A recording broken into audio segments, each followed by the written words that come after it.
It's 10 o'clock in the morning. Arlen is alone in the house, kids in school, wife Sandra at work. She kissed him before she left, wearing her yellow dress, freckles scattered up her neck, tight pregnant belly making gaps between the white buttons. This one will be their 6th. 10 o'clock, and Arlen should be checking job postings. They're down to powdered milk and casseroles from the ladies at church. Arlen's eyes follow a sunbeam where a slat is broken in the blinds, shining a square on the far wall. He's been tracking it every day for weeks, the sunbeam moving over the wall, stuffed panda, playpen, books, picture of Christ in the garden. By 5 o'clock, the sunlight will open a window in Arlen's chest. God's voice is in the sunbeam. Sandra says to send out 10 resumes a day. 10. He tries to look at job lists, the words swarming through his vision, gibberish. Pregnancy roots Sandra's feet to earth more with every child. Arlen doesn't know how to explain it to her. He can see the thought bubbles above their heads in interviews. Kids 10 years younger than him, they see gray hair and the gap in the resume, and they make assumptions. What's wrong with this guy, they think. They say overqualified, but they mean too expensive. Better someone fresh out of college, someone who works Sundays. It isn't a job he needs. It's a calling. Arlen feels he's getting close to understanding the instructions encoded in the sunlight.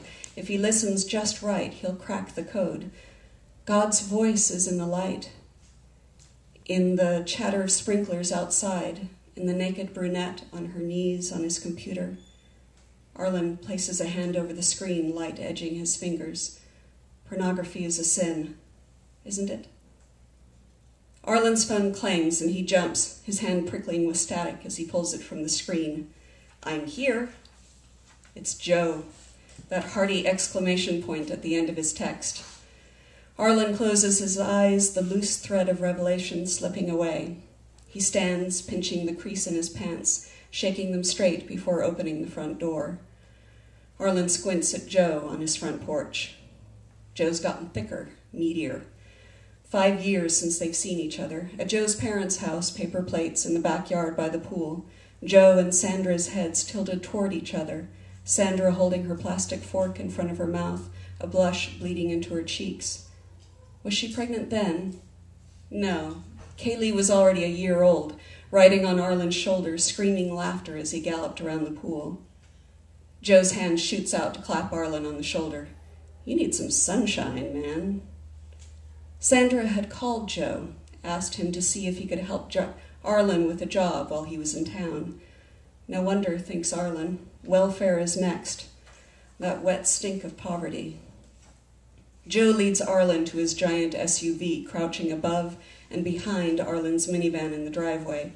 The vehicle's paint looks iridescent in the sun, like a beetle. The idea that had seemed so important is gone, like the leftovers of a dream. Something about the light along the wall, how it seemed to move as he watched it, shivering with cold life. Sandra's looking good, says Joe as they climb inside. Sandra calls this one their miracle baby. She was supposed to be too old. It kills Arlen, watching her wind her hair into a bun at the nape of her neck. She seems bored with her own beauty. Arlen blinks. Joe said he'd only be in town for today.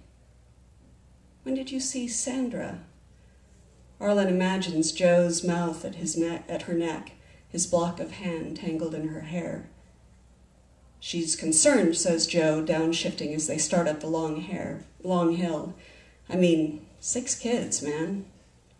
Arlen nods, holding onto the seat. He looks down toward the floorboard, a massive void down there, a black hole opening up to swallow him. I have faith, he says, repeating it to himself.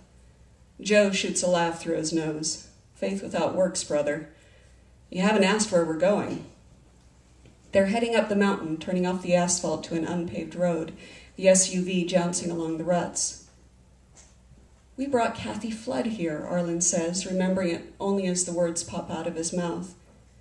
Kathy wore heavy black eyeliner extending past the corners of her eyes like an Egyptian queen.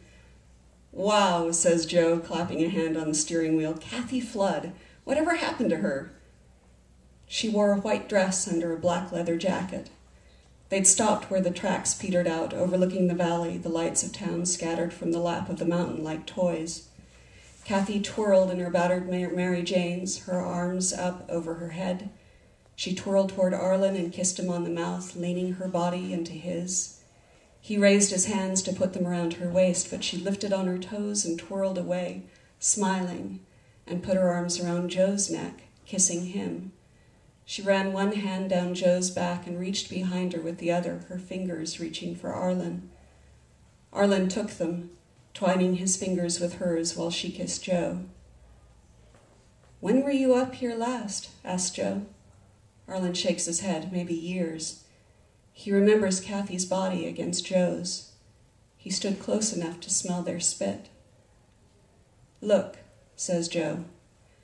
They top the rise, and in the plain are wind turbines, giants standing white against the blue skies, blades wheeling. Arlen puts his hand on the glass of the passenger window. He's never seen one up close before. His breath is stopped. He scrambles down from the SUV before Joe can kill the engine. They are bigger than he'd imagined anything could be, blades roaring like creatures, like savage angels. He feels he's witnessing the birth of the world. "We got these up pretty fast," Joe is shouting. He fishes a key from his pocket. "You'd have to work from the main office in California." Joe's phone lights up and he hands Arlen the key while he answers. Arlen moves to the base of one, placing his hand against the metal. He feels life pulsing through and looks straight up. The air is sweet as the breath of God. Arlen glances over his shoulder at Joe on the phone, ducking into the SUV. A shiver moves through Arlen's body. On the hatch in the side of the windmill is a pictogram of a man impaled with a bolt of electricity. Yeah, thinks Arlen. There's an answering crackle in his brain. Arlen steps inside and feels thrumming all around him. A metal ladder climbs upward. Arlen peeks out the door at Joe in the SUV. He reaches around the door, twisting the key hard until it breaks in the lock, then pulls it shut behind him, the metal latch sliding home. Blades of sunlight come in through the vents in the door, painting rich yellow stripes along the curving walls. Arlen looks down at his chest. The light goes through him, showing his ribs, his heart beating in his chest, the answering light expanding out from his center. I understand, he thinks. There's a hollow tong, tong, tong on the outside of the windmill. Arlen doesn't mind. He's wrapped in light, power moving through and through him. The terrible voice of God has found him, transformed him.